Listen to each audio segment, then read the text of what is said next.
In this video, we're going to look at how to set up a little platform for a DC motor prior to starting to code it. So it's not a great idea to put this DC motor directly on the table. Problem being, if I just grab one out of the box really quick, if I put that right on the table and I start spinning it, it can vibrate around, it might get knocked over. If we have anything attached here to the end, it might hit the table and sort of bounce or skip.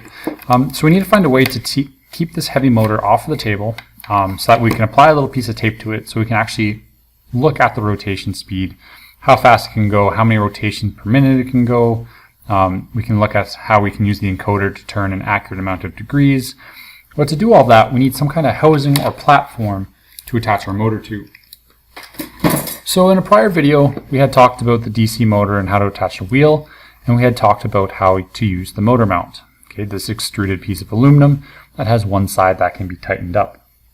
So what we're going to do is use one of these channels here. You can use a longer one if you'd like, but again, I'm going to use the one that's just three main circles long, or like if you count the middle central circles, 5 long.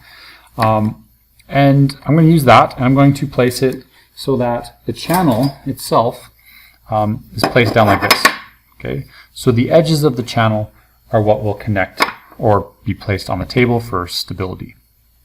You'll notice here on the back, I grabbed one of these little 1x1s. Okay, so it's 1 by 1 by 1, and I placed it upside down on the back side of the channel just to allow it to get that little bit of extra support back here because the motor has weight. The center of gravity of this motor lies somewhere around here in the middle, maybe a little bit towards the front because the gear assembly is here and the wheel will be attached, but around here is our center of gravity. So if we don't have something down here on the back side to stabilize it, it's most likely going to just keep falling backwards.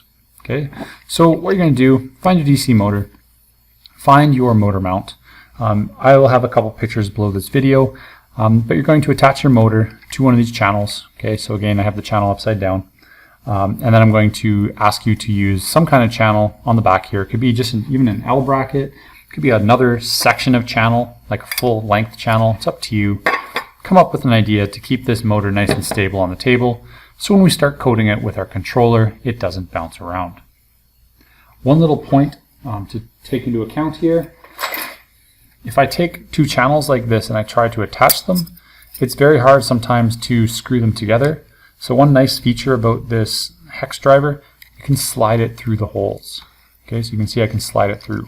It doesn't slide through all the way, but it'll slide through far enough that if you were to take a screw and put the screw through on the inside of the channel, something like this, okay, and then attach your piece, you can hold it all together with one hand and take your screwdriver and you can actually pass it right through the channel to get access to that screw easily.